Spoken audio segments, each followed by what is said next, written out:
Cantique numéro 98. 3, 4.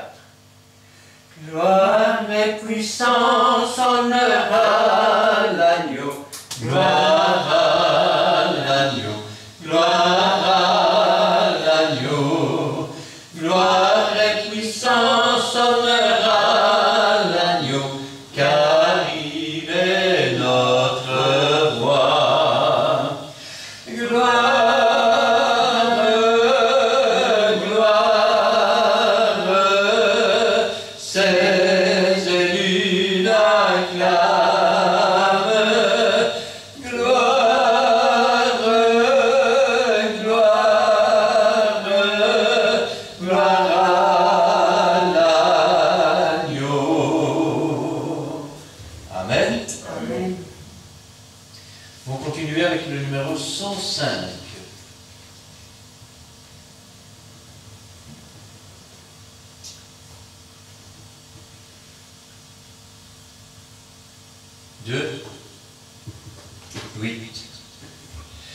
Il est le Dieu de mon salut, il est le Dieu de ma délivrance,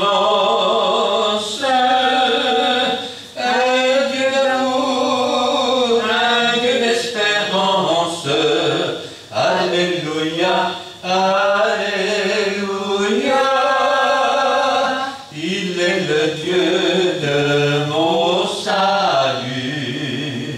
Il est le Dieu de ma délivrance, un Dieu d'amour, un Dieu d'espérance. Alléluia, alléluia. Amen. Amen. Et enfin le 117.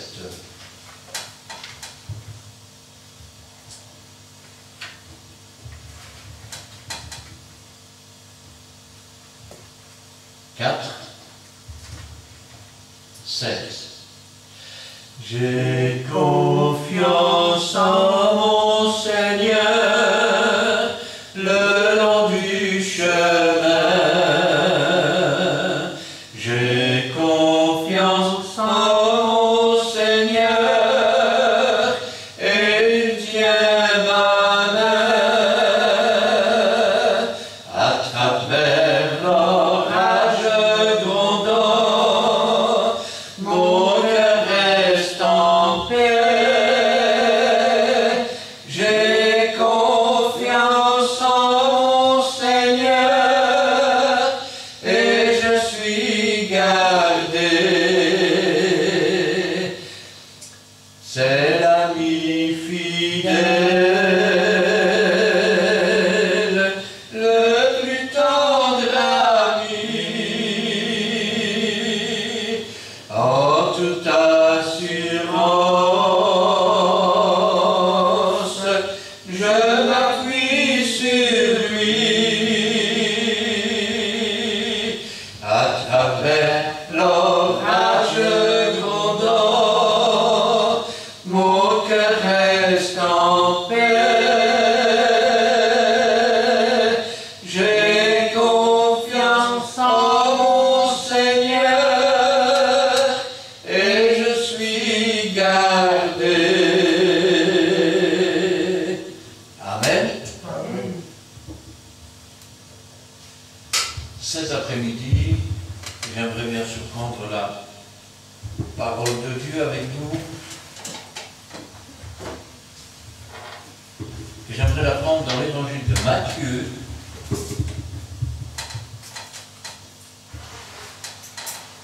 chapitre 13, le verset 34 à 43. Matthieu, chapitre 13, verset 34 à 43. Je vais demander à Gina de remettre la parole du Seigneur entre ses mains. Oui, Seigneur, merci pour ta parole que tu as préparée aujourd'hui pour ton peuple. Bénis ton serviteur que tu t'es choisi. Efface-le pour que ce soit toi qui parles à travers lui, et dispose nos cœurs, Seigneur, afin que nous puissions recevoir entièrement cette parole, l'accepter, la comprendre, mais surtout la mettre en pratique. Gloire, honneur, puissance soit rendue dans le beau nom de Jésus-Christ. Amen. Amen. Jésus dit à la foule toutes ces choses en parabole. Il ne lui parlait point sans parabole, afin que s'accomplisse ce qui avait été annoncé par le prophète. J'ouvrirai ma bouche en parabole. Je publierai des choses cachées depuis la création du monde. Alors il renvoya la foule et entra dans la maison. Ses disciples s'approchèrent de lui et dirent: explique-nous la parabole de l'ivraie et du champ. Il répondit: celui qui sème la bonne semence, c'est le Fils de l'homme. Le champ, c'est le monde. La bonne semence, ce sont les fils du royaume. L'ivraie, ce sont les fils du malin. L'ennemi qu'il a semé, c'est le diable. La moisson, c'est la fin du monde. Les moissonneurs, ce sont les anges. Or, comme on arrache l'ivraie et qu'on la jette au feu, il en sera de même à la fin du monde. Le Fils de l'homme enverra ses anges qui arracheront de son royaume tous les scandales et ceux qui commettent l'iniquité. Et ils les jetteront dans la fournaise ardente, où il y aura des pleurs et des grincements de dents. Alors, les justes resplendiront comme le soleil dans le royaume de leur Père. Que celui qui a des oreilles pour entendre, entende. Amen. Jésus leur avait parlé. Il leur avait parlé de l'ivraie. Il leur avait parlé de paraboles.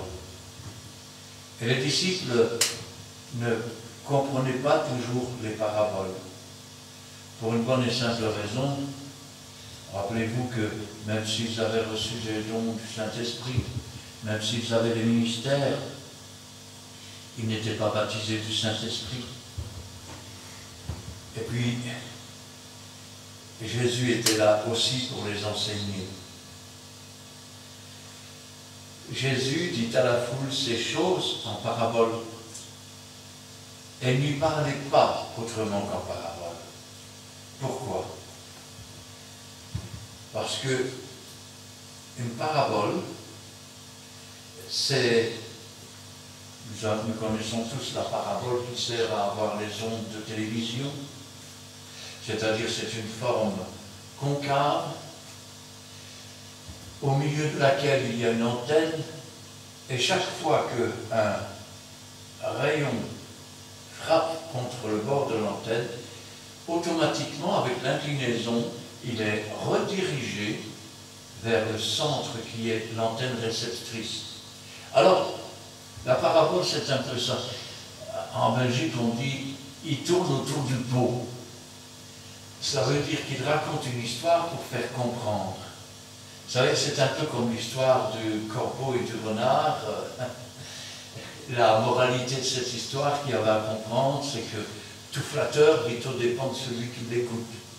Alors, rassurez-vous, je ne suis pas là pour flatter. Bien loin de là.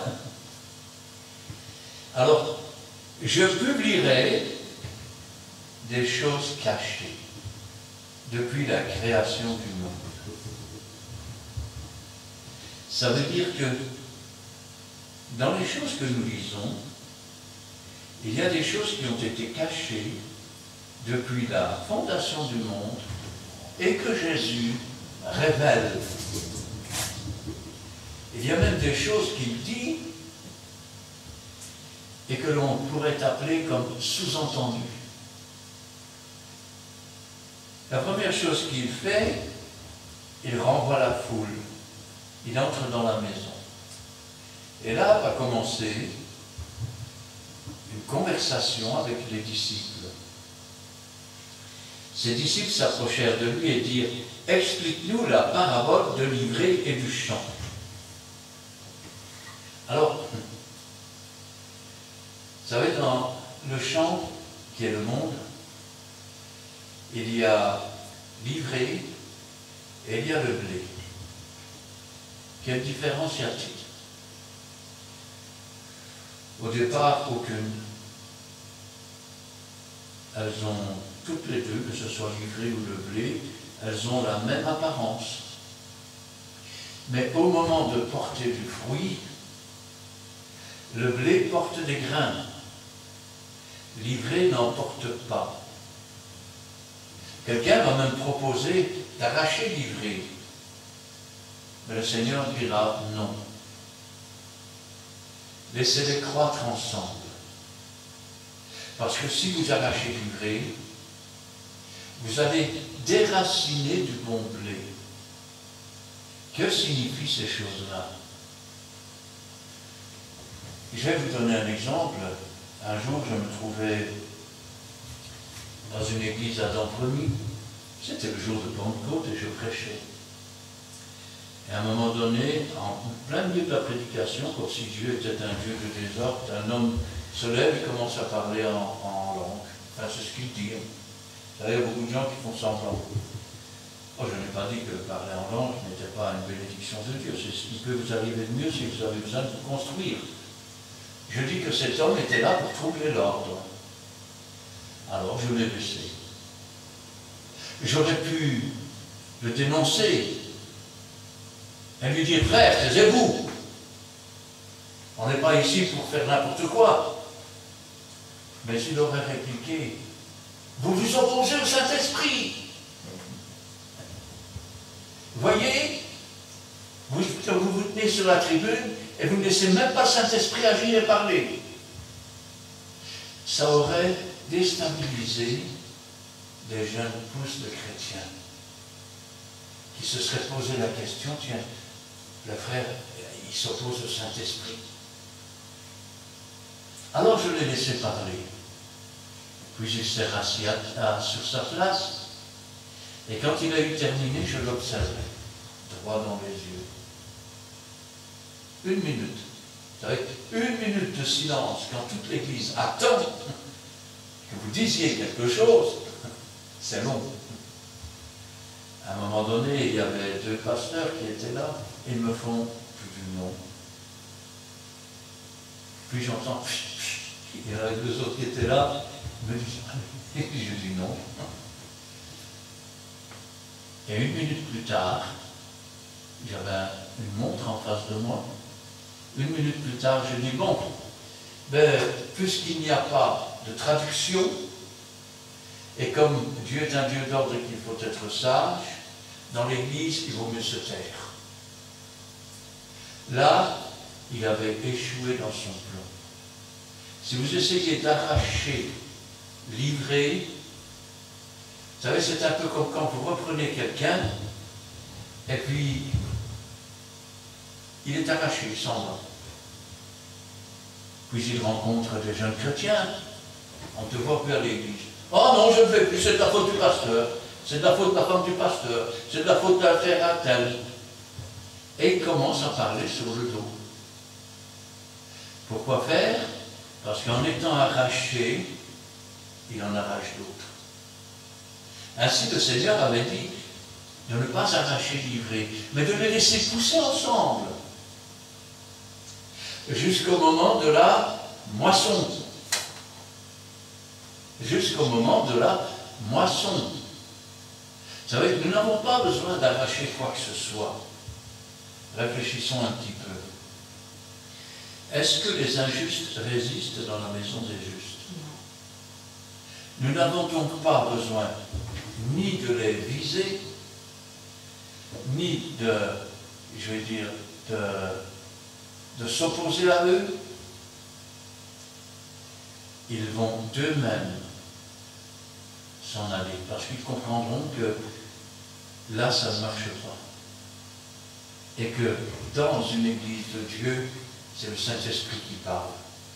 Ce n'est ni la chair, ni la désobéissance, ni le péché, ni le monde, ni le prince du monde. C'est Dieu le Fils qui est la parole et le Saint-Esprit qui dirige toutes choses. Il est le ciment des chrétiens. Maintenant, explique-nous la parabole de l'ivraie et du champ. Il répondit, celui qui sème la bonne semence, c'est le Fils de l'homme. La bonne semence, c'est la parole de Dieu. La parole de Dieu, elle vient de la Bible. Ce n'est pas un livre, c'est le livre. C'est le livre que Dieu nous a donné au fil des siècles afin que nous ayons connaissance de ce que Dieu attend de nous. C'est aussi les testaments, l'Ancien et le Nouveau. Ça veut dire que l'obéissance ou la conformité avec les ordonnances qui sont dans cette Bible nous donne le pouvoir ou la possibilité de devenir des enfants de Dieu, adoptés par Dieu, et ainsi devenir des héritiers avec Jésus-Christ, co-héritiers avec Christ et héritiers de Dieu. Nous devenons les enfants de Dieu, nous ne sommes plus des étrangers. Vous savez, quand les parents laissent un testament, ce n'est pas pour les étrangers, c'est pour les enfants. Ah, mais c'est vrai. Vous savez, on pourrait se poser la question, si maintenant, la bonne semence, c'est la parole de Dieu, nous savons que le champ, c'est le monde. Que la bonne semence, ce sont aussi les fils du royaume. Pourquoi? Parce qu'ils ont reçu la bonne parole de Dieu. Et vous me direz, mais l'ivraie, d'où est-ce qu'elle vient? Parce que finalement, c'est bien de nous dire ça, mais d'où est-ce qu'elle vient? Alors, chaque chose a sa racine. L'enfant de Dieu tire ses racines de la parole de Dieu, qui existait même avant la fondation du monde. Et l'ivraie alors? L'ivraie, elle prend ses racines dans le péché. Rappelez-vous les paroles du Seigneur. Parce que tu as fait cela, la terre ne te donnera plus rien. La terre, c'est le champ. Il te poussera des ronces et des épines. Les ronces et les épines, c'est les soucis du siècle qui étouffent. Et à partir du moment où le péché est entré dans le cœur, et où, je vais dire, on se fait passer pour un chrétien tout en continuant à vivre comme dans le monde, on ne peut pas apporter du fruit pour Dieu. Rappelez-vous que Jésus est le cep et que nous sommes des sarments. Si le sarment n'est pas attaché, il finit par se dessécher, par mourir. C'est l'injuste qui ne résiste pas dans la maison des justes. Mais si nous essayons de l'arracher, il risque d'arracher aussi un morceau d'une autre branche. Alors, quand je pense à cela, je dis, Seigneur,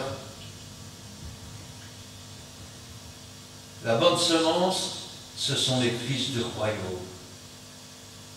Voilà donc, rappelez-vous cette parabole, l'un sème, et celui qui sème, c'est le Fils de l'homme, c'est Jésus-Christ, il est la parole faite chair. L'autre arrose. Qui c'est qui arrose? C'est le Saint-Esprit. Mais celui qui a quelque chose, c'est celui qui fait croître.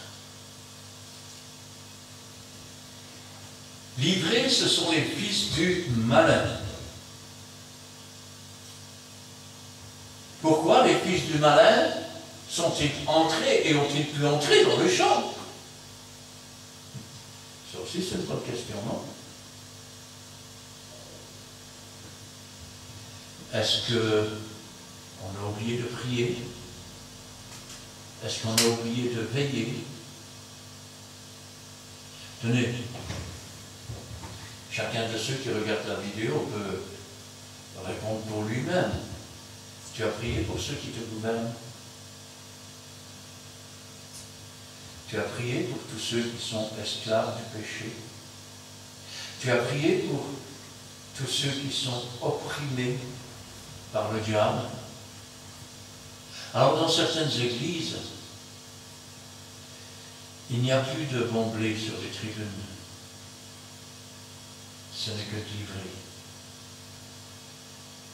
Dans les rangs, il y a de l'ivrée. Et l'ivrée, qu'est-ce qu'elle fait? Elle essaye de s'accaparer toute la nourriture qui est destinée au blé, qui lui doit porter du fruit. Vous savez, quand vous regardez un rosier, il y a deux sortes de branches. La nature est bien faite, elle nous enseigne. Les premières sont les branches qui appartiennent vraiment au rosier.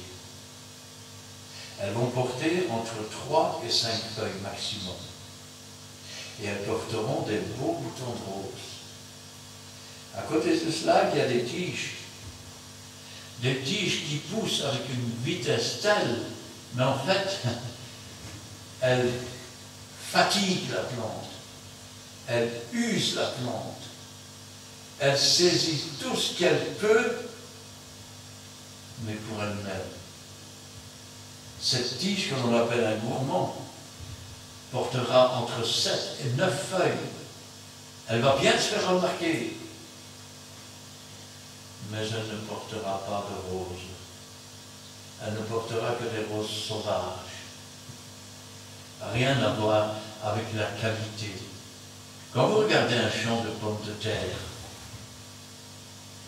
vous regardez un champ, on a semé des pommes de terre à gauche, on a semé des pommes de terre à droite.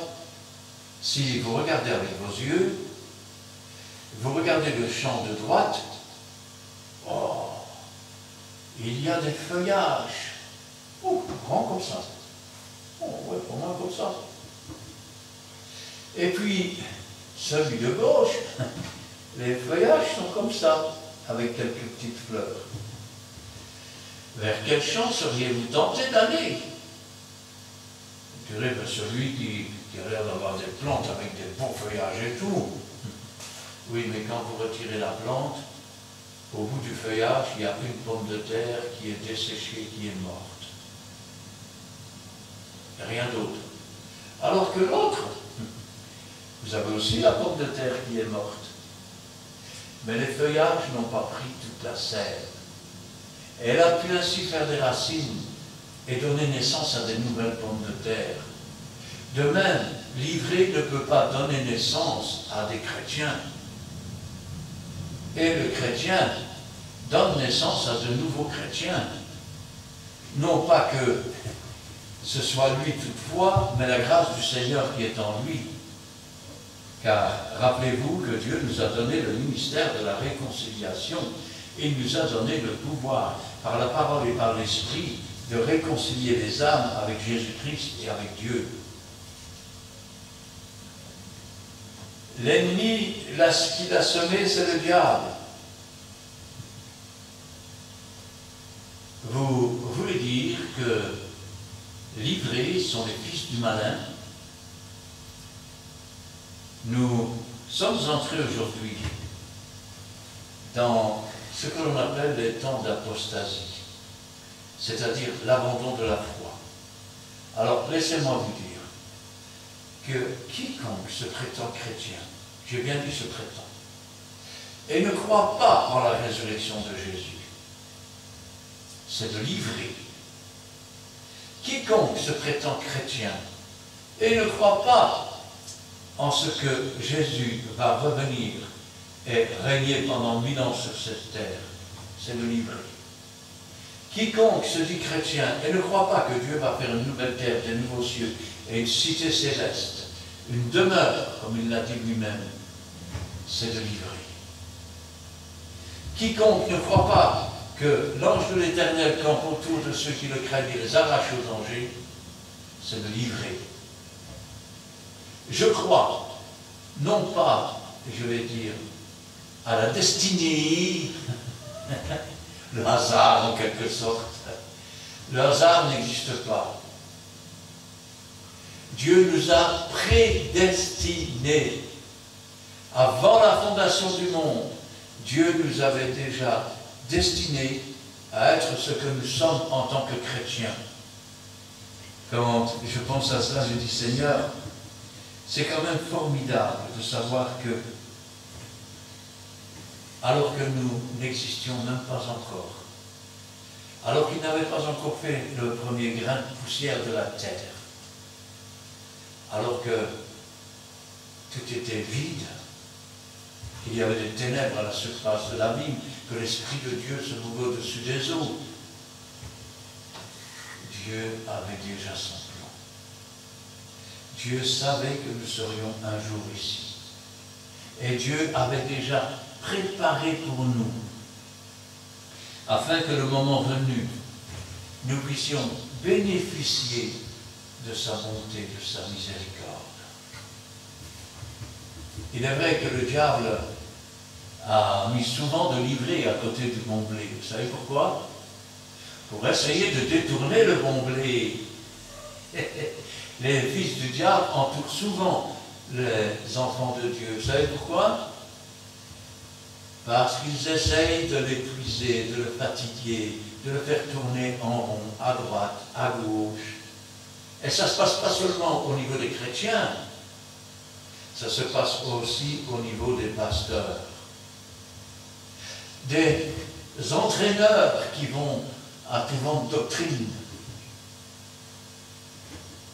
Ah, viens mon frère, on va aller se promener ici. Viens mon frère, on va aller là-bas. Viens mon frère, on va aller là-bas. Et puis on va aller là-bas. Et puis on va aller là-bas.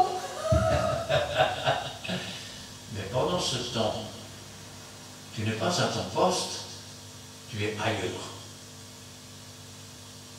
Et pendant ce temps, l'ivraie essaye ainsi de t'épuiser pour que tu ne puisses plus faire ce que Dieu a préparé. Pour que tu deviennes un blé maigrelet. Un blé qui, comme cette année de sécheresse, où le blé mesure 30 ou 40 cm, et il est déjà séché, prêt à être récolté. Ce qui veut dire que les grains sont petits, ça veut dire que la récolte est minable, et ça veut dire qu'il n'y aura pas de paille pour les animaux pendant l'hiver. Mais où t'as-tu voir ça, frère? Quand je roule en voiture, je regarde les champs, je regarde la nature, je regarde les oiseaux, je regarde ce qui se passe autour de moi. Je ne regarde pas celui qui traîne et qui n'avance pas. Qu'est-ce qu'il faut celui-là? Je n'ai pas envie d'avancer. Je n'ai pas de temps à perdre avec cela. Quand je pense à cela, je dis, Seigneur, la moisson. La moisson, c'est à la fin du monde. Je voudrais que vous compreniez. La moisson est à la fin du monde. Qu'est-ce que je dis? Je dis que dans les prochains temps, va se lever un homme qui va être adulé par toutes les nations, toutes les religions qui n'ont pas vraiment Jésus, le Saint-Esprit dans leur cœur.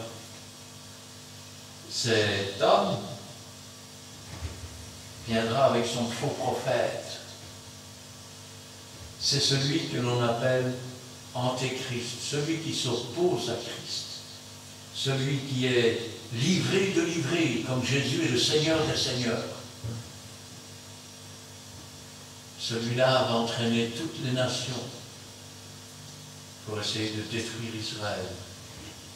Pendant son règne, il y aura des guerres et des guerres partout.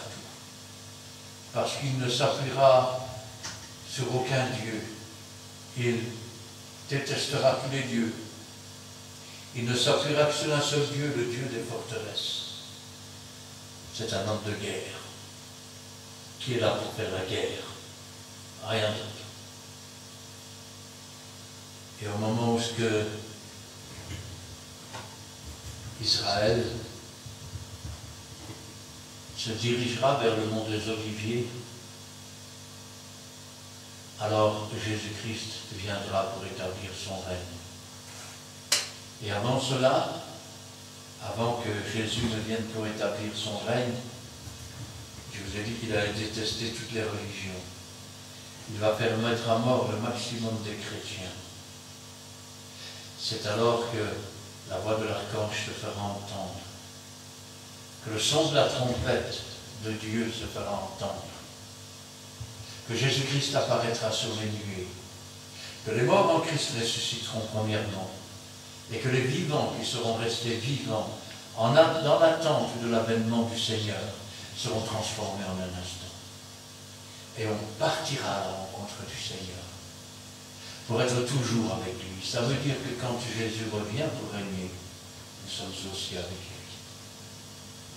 La première résurrection, c'est la résurrection des bienheureux.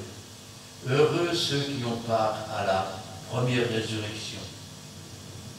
La mort n'a plus aucun pouvoir. Les autres morts ne reviendront pas à la vie avant que les 1000 ans soient passés. C'est la fin du monde. Quand les nations de Gog et de Magog vont investir le camp des saints, et que Dieu le Père, qui est un feu dévorant, va descendre sur son grand trône blanc, et que la mort va rendre ses morts, que le séjour des morts va rendre ses morts, que la mer va rendre ses morts, et chacun sera jugé selon ses œuvres. Et tous ceux qui ne sont pas inscrits dans le livre de vie, je dis autrement dans cette parabole, et toute livrée sera arrachée par les anges et jetée dans l'étang de feu ardent qui ne s'éteint jamais. Et vous dites, je ne comprends pas. Les anges, les moissonneurs, n'avez-vous jamais vu l'histoire du riche et de Lazare? C'est une histoire, ce n'est pas une parabole. Le pauvre mourut et fut emmené par les anges, par les moissonneurs, dans le sein d'Abraham. Le riche mourut et il fut enterré. Vous savez, quand on dit il va aller en enfer, il a été mis dans le trou où on dépose le cercueil.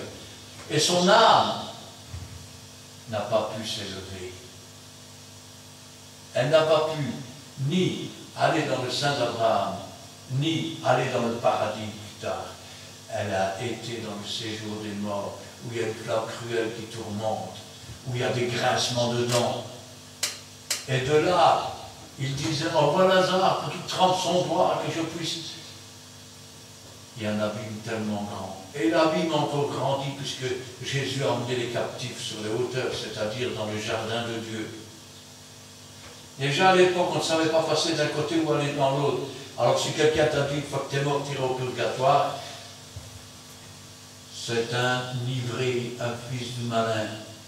Parce que le purgatoire, c'est maintenant. La sanctification, c'est maintenant. Et à la fin du monde, les moissonneurs, ce sont les anges. Ce sont les anges qui viendront nous chercher. Et c'est par l'Esprit de Dieu que Dieu va nous ressusciter. Nous avons peut-être été semés corps infirme, mais nous serons ressuscités corps glorieux, corps spirituel. Nous avons peut-être été semés méprisables, mais nous serons glorieux. Et nous serons dans le ciel comme les anges de Dieu. On ne prendra plus ni femme ni homme.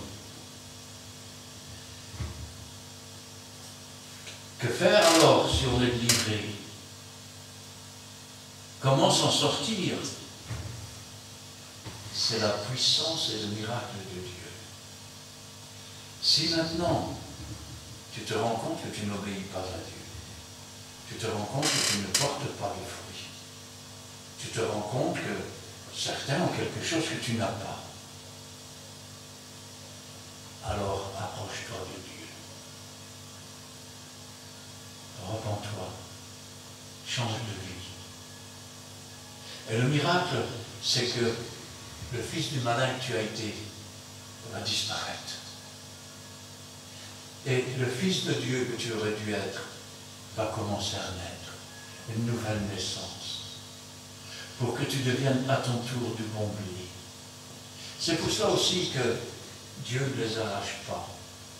Il leur donne du temps. Dieu ne tarde pas, il prend patience. Parce qu'il veut que personne ne se perde. Quand Dieu prend un ivrogne et qu'il en fait un pasteur, c'est le miracle de Dieu, c'est la transformation que Dieu fait. Amen. De même, il peut prendre l'ivrée, la plus ivrée qui existe, et en faire un bon blé.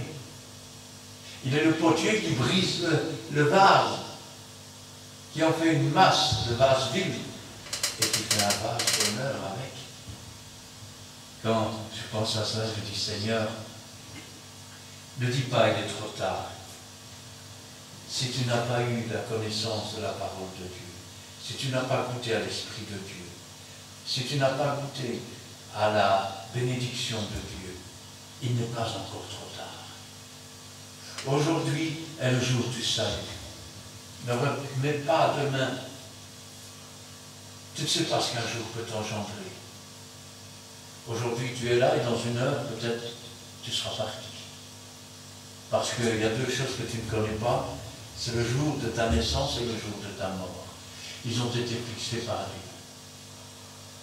Dis-toi que si tu as vécu plus qu'un tel et que peut-être tu es de l'ivrée, c'est-à-dire, oh moi je ne crois pas vraiment en Dieu, j'ai mon Dieu à moi. Peut-être que c'est parce que Dieu prend patience. Il veut que tu viennes à la connaissance de sa parole. Il n'est personne qui ayant vécu sur la terre n'ait entendu parler de Jésus, n'ait été convaincu par le Saint-Esprit. Si maintenant tu demeures dans tes voies et que tu t'opposes, alors tu resteras délivré.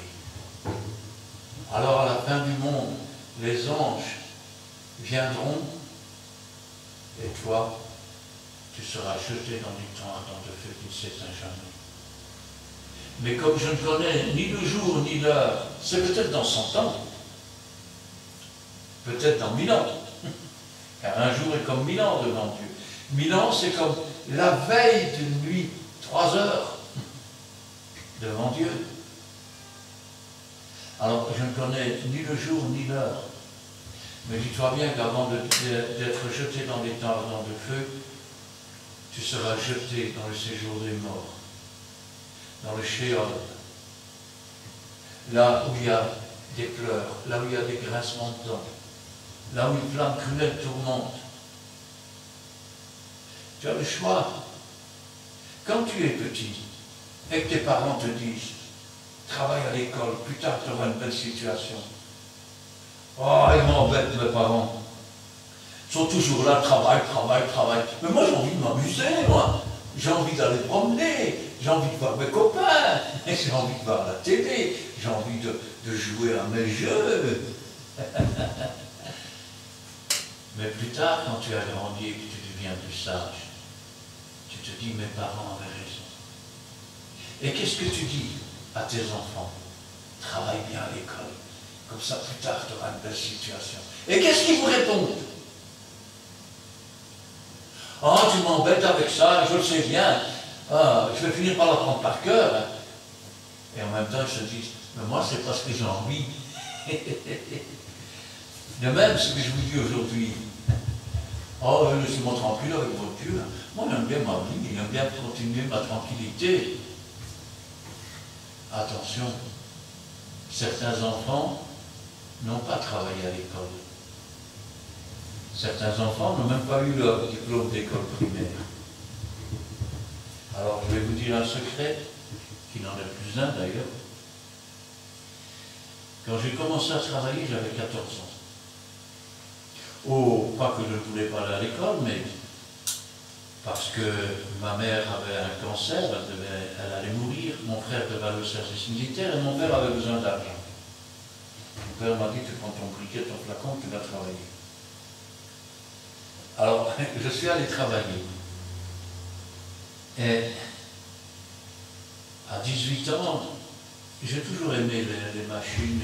Alors, je suis rentré dans les travaux publics, parce qu'avant 18 ans, on ne pouvait pas conduire un camion ou quoi que ce soit. Et quand je suis rentré dans les travaux publics, j'ai commencé par terrasser. Vous savez, ces gens qui sont avec des pelles et des pioches. Et à l'époque, les gens qui avaient des pelles et des pioches, c'était des gens qui n'avaient pas de diplôme.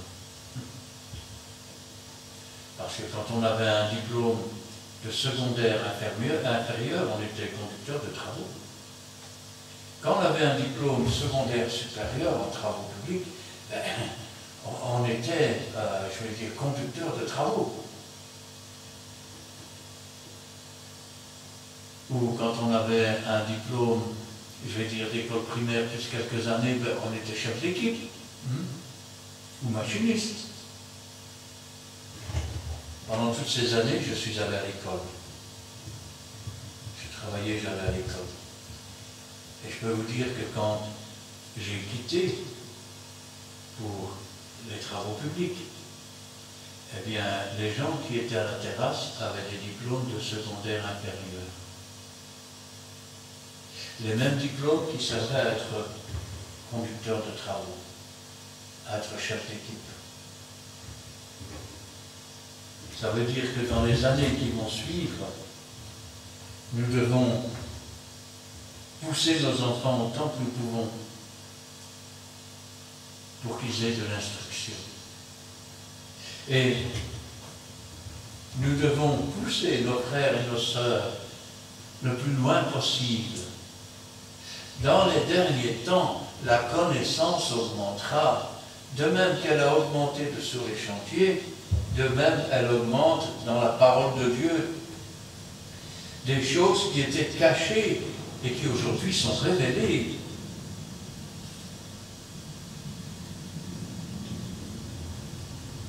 Or, comme on arrache l'ivrée et qu'on la jette au feu, il en sera de même à la fin du monde. Le Fils de l'homme enverra ses anges. Il enverra ses anges. Et pourquoi enverra-t-il ses anges? Pour arracher de son royaume tous les scandales, tous ceux qui commettent l'iniquité. Alors, je ne te connais pas, mais je sais qu'il y a du scandale dans beaucoup d'églises. Si c'est le cas, tant qu'il y a de la vie, il y a de l'espoir. Tu peux encore te repentir. Tu peux encore changer de vie. Parce que dis-toi bien que tu peux toujours faire le beau devant les gens et faire plaisir au monde et aux princes du monde avec des doctrines qui ne sont pas dans la Bible, avec des paroles qui sont flatteuses, tout ce que tu veux. Mais laisse-moi te dire que le moment venu, tu seras comme ce riche. Et tu diras, on va le dire à mes frères pour qu'ils ne viennent pas ici. Parce que je souffre cruellement.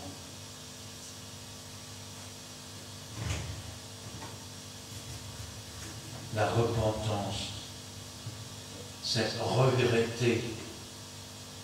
La conversion, c'est faire demi-tour. C'est tourner le dos. La Bible dit, sortez du milieu d'eux. Ah, mais si je fais ça, mon frère, ben, la moitié des chrétiens vont partir. Quel est le prix de ton âme? Quel est le prix d'une âme? Elle se mesure par la souffrance, elle se mesure par la douleur, elle se mesure par des clous. D'où viennent ces marques dans tes mains et dans tes pieds? Ce sont ceux de ma maison. Elles se mesurent au prix du sang innocent qui a été versé. Voilà à quoi se mesure une âme. Et quand je pense à cela, je dis, Seigneur, ce n'est pas un homme qui est mort sur la croix et qui a donné sa vie. C'est le Fils de l'homme, le Fils que l'humanité a engendré à cause de son péché. Car si l'humanité n'avait pas eu de péché, Dieu n'aurait pas dû donner son Fils unique, ou l'unique Fils qu'il ne donnera jamais. Quand je pense à ça, je dis, Seigneur, n'attends pas qu'il soit trop tard.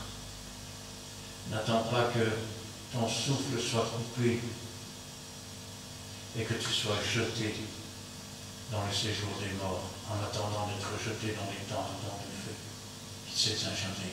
Car Dieu est un feu qui dévore tout ce qui est péché. Tu as le choix maintenant. Soit tu meurs pour le péché, tu ressuscites en nouveauté de vie pour Jésus-Christ. Et le Saint-Esprit, le feu qui descend du ciel, va brûler tes péchés.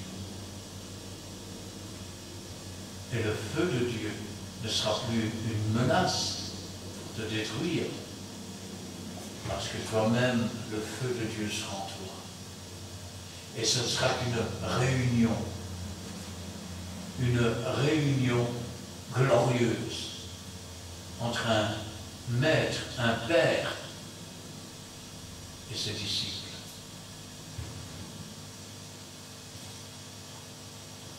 Le Fils de l'homme enverra ses anges qui arracheront de son royaume tous les scandales et ceux qui commettent l'iniquité. Ils les jeteront dans la fournaise ardente, où il y aura des pleurs et des grincements de dents.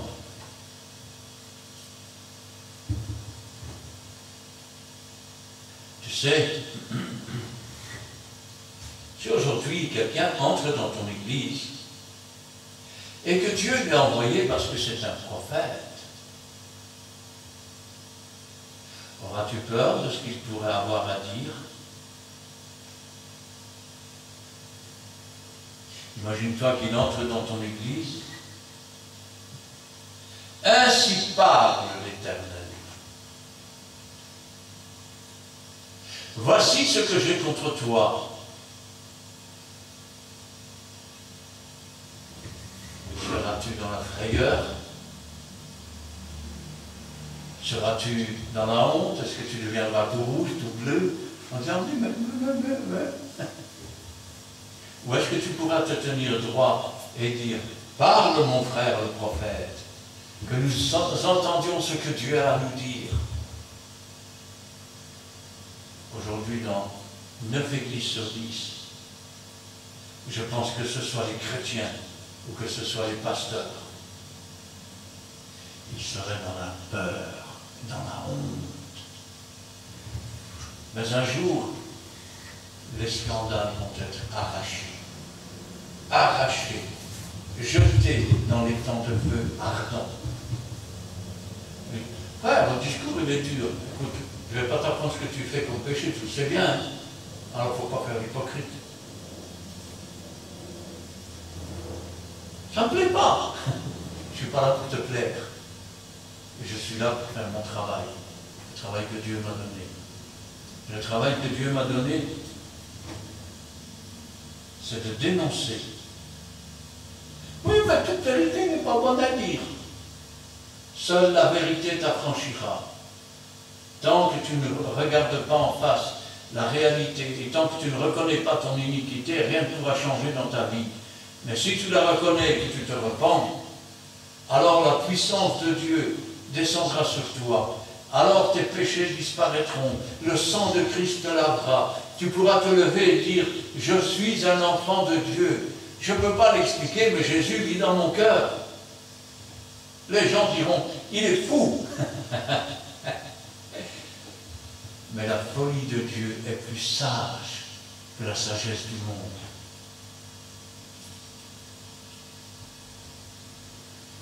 Alors, les justes, nous pourrions même transformer cette phrase.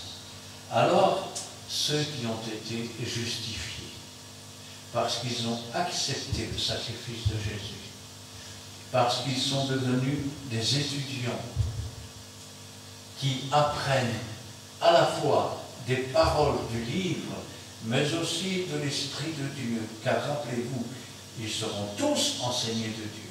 Il y a une partie de l'enseignement qui se donne à l'Église, il y a une partie que Dieu t'enseigne par son Esprit. Car c'est le Saint-Esprit qui conduit dans toute la vérité. C'est lui qui aussi t'aide à comprendre les choses. Alors les justes resplendiront comme le soleil. Aujourd'hui, je vais vous dire une chose. En parlant de la véritable Église, nous pourrions dire que Jésus est le soleil de justice. Et que l'Église est son épouse. Elle est un peu comme la lune. Quand Jésus a dit que vous êtes la lumière du monde, quand le soleil se couche, c'est la lune qui éclaire la terre. Mais comment le fait-elle? Elle reçoit les rayons du soleil. Et c'est la lumière que le soleil transmet à la lune qui se propage et qui permet d'avoir des nuits de pleine lune où il fait presque jour. De même, l'Église est la lumière du monde, mais elle ne peut donner que ce qu'elle a et ce qu'elle reçoit. C'est la lumière du soleil de justice, du lion de Juda, du roi des rois et du seigneur des seigneurs. Mais ce jour-là, tel il est, tel nous serons. Tel il nous a connus, tel nous connaîtrons. Et il dit, les justes resplendiront comme le soleil dans le royaume de leur Père. De leur Père. Le mot Père dans la Bible signifie de celui à qui nous avons confié notre vie, à qui nous ne demandons aucun compte. Il fait de nous ce qu'il veut. De même que il a mis Jonas dans le poisson, il a mis Jésus 3 jours et 3 nuits dans le ventre de la terre, de même qu'il a fait confiance et qu'il a permis que le diable touchât un de ses enfants, de même qu'il l'a relevé. Le juste est souvent opprimé, mais Dieu le relève toujours. Jamais un enfant de Dieu ne mendira son pain, ni sa postérité ne sera abandonnée. Car Dieu bénit jusqu'à la 1000e génération. Alors les justes resplendiront comme le soleil dans le royaume de leur Père. Alors, toute douleur aura disparu, toute souffrance. Il n'y aura plus de maladie, il n'y aura plus de riches et de pauvres, il n'y aura plus de mort. Toutes choses sont nouvelles. Nous serons dans le ciel comme des anges. Les hommes ne prendront plus de femmes et les femmes ne prendront plus d'hommes. Et nous serons dans la cité céleste avec le Seigneur. C'est pour cela qu'il a dit, je m'en vais vous préparer une place. Et lorsque je vous aurai préparé une place, je reviendrai et je vous prendrai avec moi. Car là où je suis, je veux que vous y soyez. Et je vis le Seigneur descendre avec son tabernacle, avec son épouse, et descendre sur la nouvelle terre et les nouveaux cieux, dans cette cité glorieuse, où il n'y a plus de soleil. Jésus-Christ est le flambeau de la cité, où il n'y a plus à se demander que va être demain, qu'est-ce qui va se passer, comment je vais manger, qu'est-ce que je vais faire. Nous serons dans une paix que nous n'avons jamais connue auparavant. et que nous ne connaîtrons que ce jour-là. Alors maintenant, tu as le choix. Hein. Tu sais, le royaume des cieux, c'est comme un champ. Il y a un trésor dedans. Le trésor, il est là, on te le dit. Alors, si c'était de l'argent, tu attendrais qu'il fasse nuit, tu irais avec des pelles et des pioches et tu retrouverais tout le champ jusqu'à ce que tu trouves. Et c'est pas comme ça que ça marche avec Dieu. Dieu te dit que dans le champ, dans le monde, il y a un trésor. Ce trésor n'est pas vraiment caché. Il a dit chercher, vous trouverez. Hein? Celui qui le trouve, il vend tout ce qu'il a pour prendre ce trésor. Le jour où tu trouves Jésus, tu renonces à ta vie ancienne, tu renonces à tout ce qui était toi. Et tu saisis ce trésor. Ce trésor qui est fabuleux. Ce trésor qui fait passer de la mort à la vie. Oh, Jésus, c'est comme un marchand qui cherche de belles perles. Et quand il en a trouvé une, il vend tout ce qu'il a pour l'acheter. La perle dans l'huître, c'est un grain de sable qui est venu interférer dans l'huître.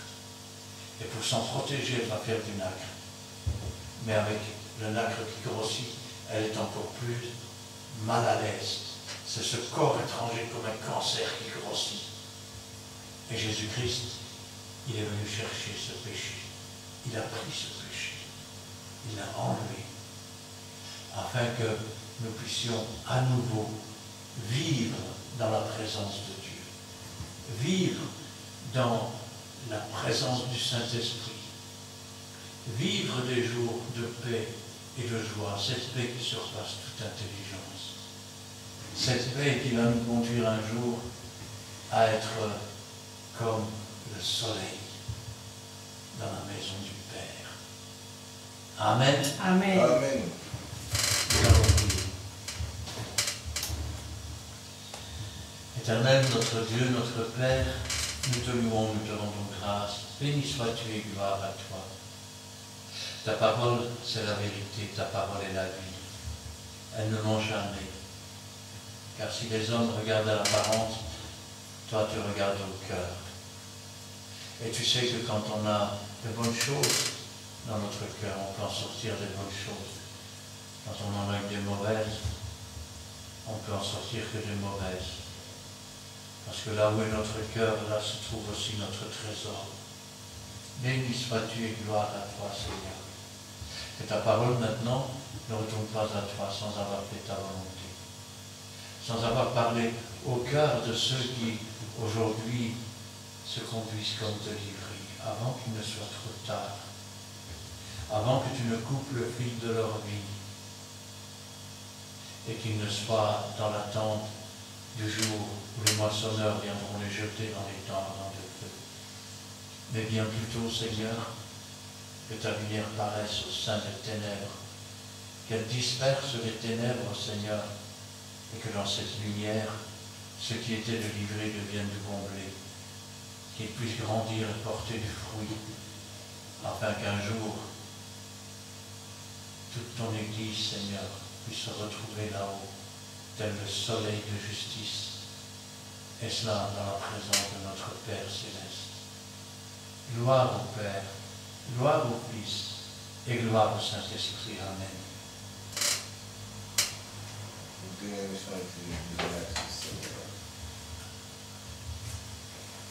Cette parole,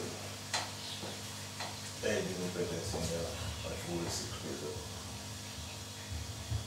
Qui cherche, trouve. On nous gloire celui qui aussi demain. On exerce ce prière. Nous disons merci, Père Saint, pour ta parole. Bénis l'instrument qui t'a choisi, c'est ta parole.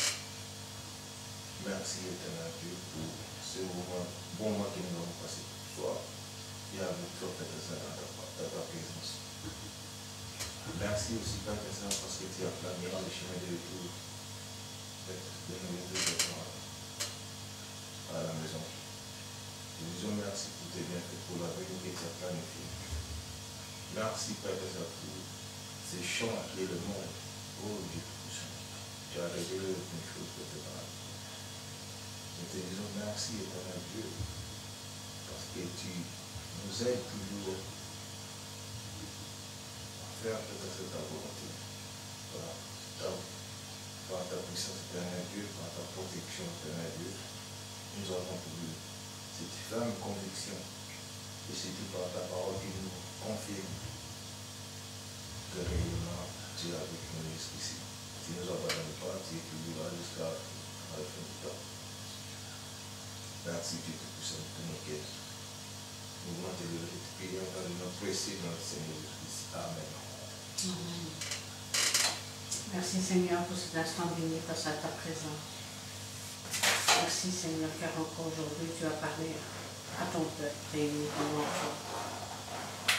Tu as ouvert nos oreilles afin que nous puissions entendre ce que tu avais à nous dire. C'est vrai qu'il y a les vrais et la bonne semence du champ. Écarte-nous, Seigneur, du chemin de l'ivraie qui nous conduit à la perdition. Écrase les pièges que l'ennemi peut nous tendre, mon Dieu, car tu vois comment il est brisé. Mais toi, Seigneur, tu es tout puissant. Tu es plus que vainqueur, tu l'as vaincu à la croix du calvaire. Dirige-nous, Seigneur, dans le bon chemin, afin que nous puissions apporter du bon blé, de la bonne semence. Nous voulons persévérer sur ce chemin que tu as tracé pour nous.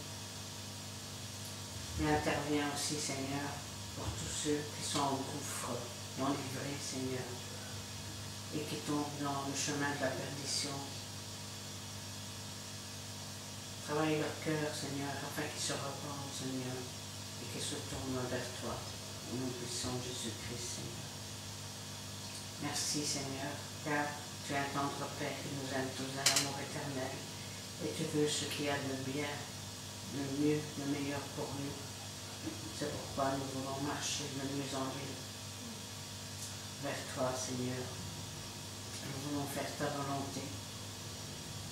Et nous voulons être justes aussi, quand tu viendras nous chercher, Seigneur, afin que nous puissions resplendir comme le soleil dans ton royaume, Seigneur.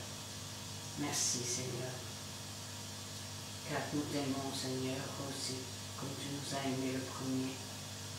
Et nous voulons, Seigneur, agir et être justes et fidèles envers toi comme tu l'es envers nous, Seigneur. Interviens pour chaque famille représentée ici, pour les pasteurs présents. Interviens, Seigneur, pour toutes les demandes et prières, les cas spéciaux, les prières cachées au fond du cœur. Nous voulons te prier pour tous ceux qui sont dans l'ivraie, Seigneur. Agis comme personne ne peut le faire, par la puissance de ton Saint-Esprit. Interviens, Seigneur, pour ceux qui nous gouvernent, donne-leur de la sagesse et du discernement, afin que le peuple ne souffre pas, Seigneur. Agis pour les orphelins et les veuves aussi. Et si nous oublions quelqu'un, toi tu n'oublies personne, Seigneur. Gloire, honneur, puissance soit rendue dans les siècles des siècles. Amen. Amen. Amen. Le Seigneur, il a dit, la moisson est grande, il y a peu de ouvriers. Il a dit aussi à son Église, en parlant de l'ivraie, de l'autre moisson, que je te donnerai ceux de la synagogue de Satan.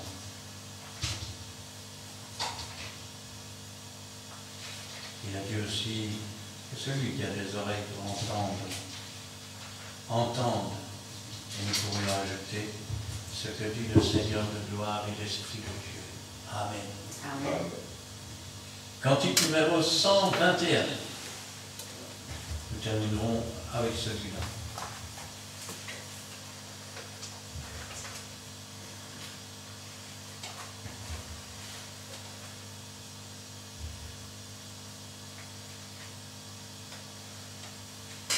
Trois, 4. Je crois que la Bible est vraie. Je